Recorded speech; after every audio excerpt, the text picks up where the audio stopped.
Hi everyone, I'm back with another film review and I'll just go through my normal process because I've got a couple of new subscribers after my Bandersnatch review, for want of a better word, went up about a minute after it went on Netflix. So I'm going to do my usual thing, which is I'm going to tell you whether the film is worth seeing, especially whether to go see it in the cinema.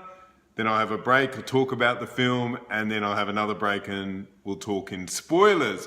And the film today is Aquaman, and surprisingly there's a few things to talk about for what is being expected to be a bit of a throwaway film. The DC universe, pretty bad apart from Wonder Woman, and finally we have this Aquaman film, which if you've ever watched Entourage, we've been expecting for a while, and was actually a joke, because what could you do with Aquaman?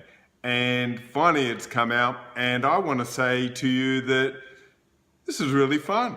This is a good, stupid film. It's basically, they took an 80s action film and just threw a lot of money at it. And I think it's good to go see with a family. My teenager enjoyed it. He's now seen it twice.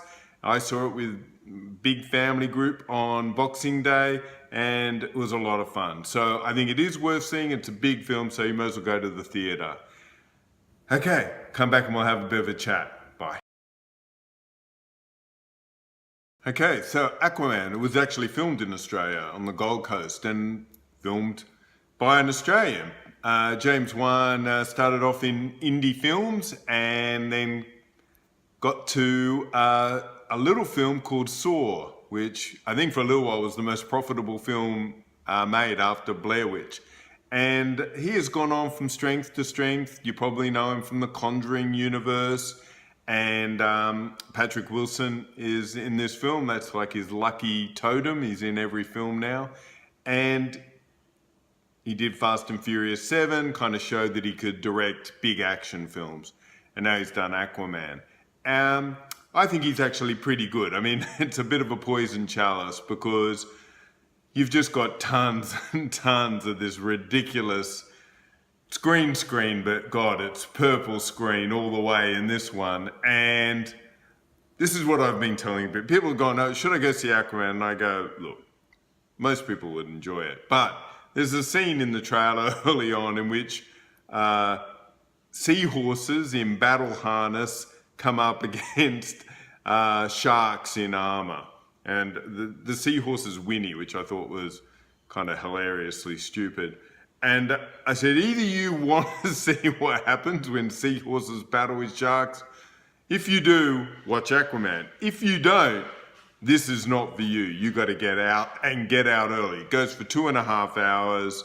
And I actually thought it went pretty fast. Now, there is a major problem with this film, and we might as well talk about it early because it happens really early. I don't even think it's a spoiler because it's in all the trailers, and that is Black Manta. So very early in the film, almost in the, you'd almost call it a prologue, there's a scene in which it's so clumsy because they don't have time to do any character development. So Black Manta's father, or the guy who'll become Black Manta, I guess, they're in a mission, it's so stupid, to take over a submarine, and he halts mid-mission and goes, this is the time to give you our ancestral Atlantean dagger, and you've made it, son. And you know that nanosecond, that guy is dead. He is not leaving that submarine. And he does die because Aquaman comes in and could save him. It would take about 3 seconds to save him, but he lets him die, and he kind of regrets it always because, of course, it creates this nemesis, which is Black Manta. Now, all the Black Manta stuff then takes, you got to keep it going, and in a 2.5 hour film, it's just not, there's not enough payoff for the investment, and I really thought the actor was quite weak, and I just thought the whole thing wasn't needed. You could have just sent some Atlantean guy, and he could have had a bit of, you know, banter with Aquaman. It would have been fine. So Jason Momoa, if you know anything about Aquaman, which I don't know a lot, but he looks like Patrick Wilson in the comics, or did for a long time. I don't know where it is now, which is that real Aryan kind of look. And so we've got Jason Momoa, who is, born in Hawaii, but brought up in the US, and he's got that weird mix of Polynesian ancestry and I think German, and he's just a beautiful looking man. I mean, I'm a Game of Thrones fan, so I've been in love with Khal Drogo for a long time, but he's just, gorgeous, tons of charisma, and I really love the idea of a seafaring people, the people of Polynesia. I live in Australia, so all the New Zealanders and Tongans and Samoans, I mean, they really have a relationship with the sea, which certainly I don't. And so I think it just makes such a good choice to have Jason Momoa there. Plus, he's got that easy charisma, and I say easy because very easy for it to become, and if you look at any of the other DC films, to just become a dick. And he doesn't. He kind of somehow softens it, which is really good.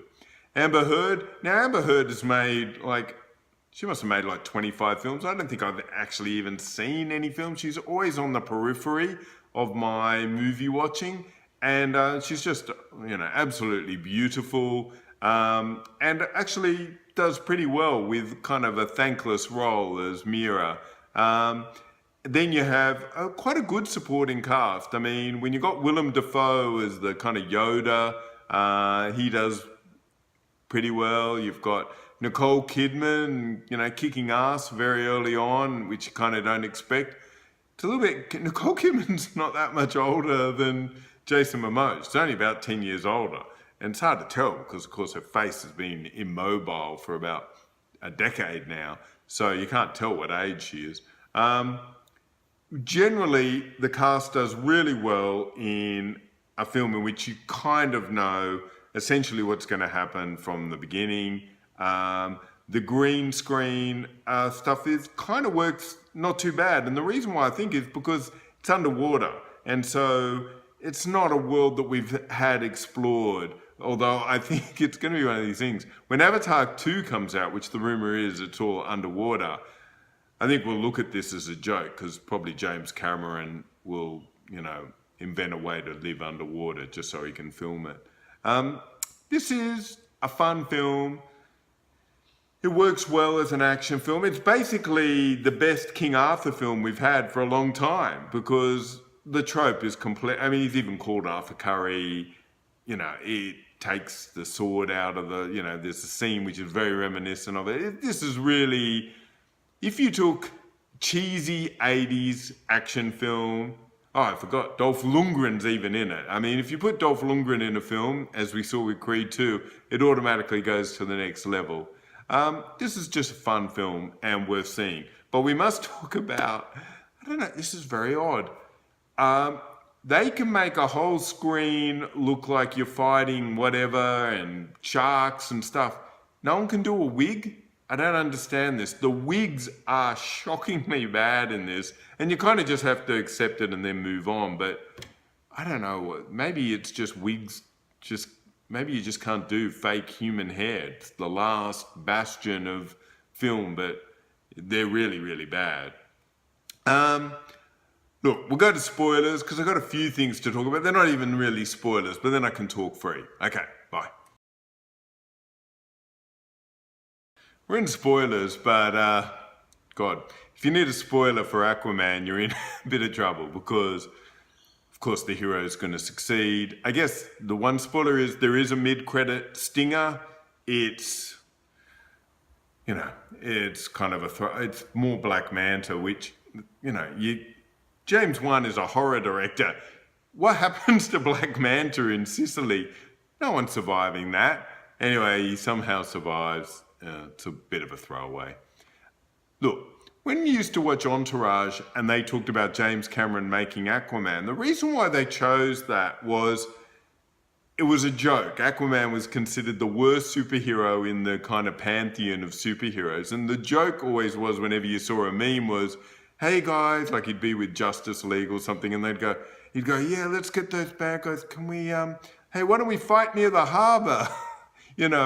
And what could he do? I can control the fish.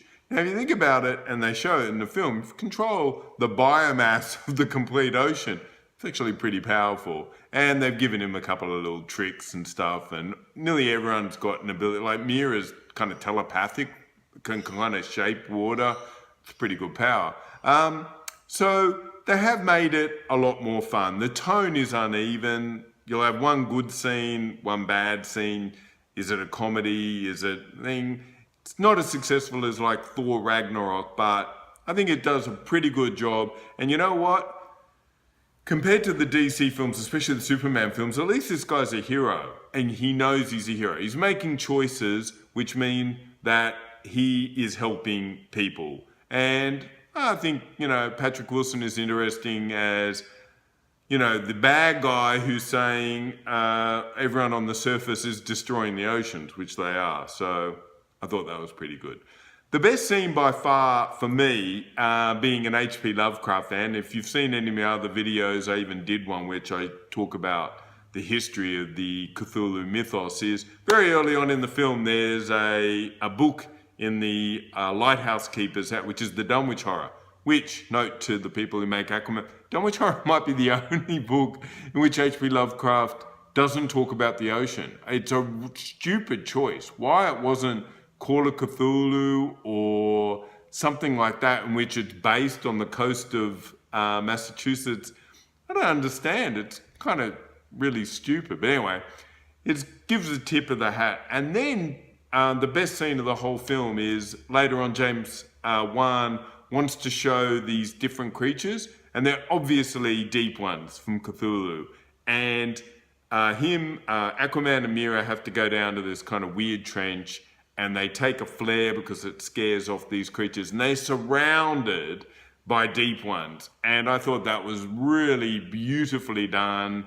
I'd love to see James Wan do like a Lovecraftian story. Guillermo del Toro has talked about it for years, doing Mountains of Madness, which is a completely different kind of mythos. I thought that was great. I really loved it. It had an artistry to it. It really looked like those classic movie posters as they descend, surrounded by monsters, and there's just the heroes, in the light. I thought that was really good. Let's talk about the one really weird thing. So I'm going to look at the name. It's Carathen. So there's a scene in which Aquaman goes, finally he's given this quest, which he's going to get the trident like King Arthur Curry, and he goes to this place, and there's this huge sea creature, which I thought was actually called the Leviathan or something, but later on I found out it's called Carathen. And Carathen gives this big speech.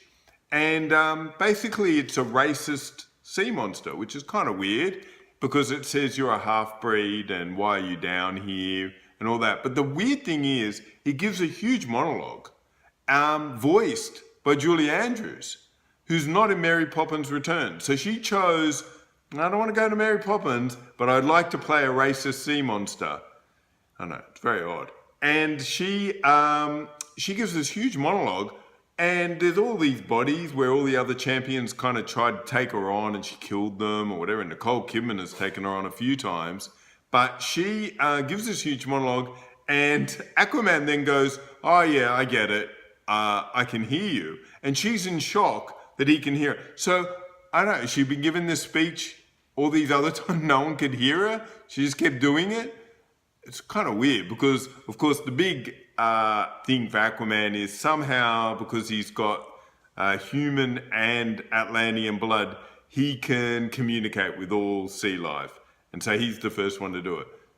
Doesn't make sense at all. I assume that they don't think anyone's going to think about it. This is the kind of stupid shit I think about. Look, that's it. It's a fun film. Go see it if you're into it, if you're not into superhero films, but you won't lose, you'll get your money's worth, that's for sure. That's it for today. If you like what I'm doing, press like. If you like it even more, subscribe and hit the bell, then you'll always know I'm always putting up stuff probably weekly at least, and with all the films coming out, I've got a mile-long list of films and books, and even a bit of TV. So you'll hear from me, and I'm on Twitter at Guru Eden. Okay, I'll see you then. Bye.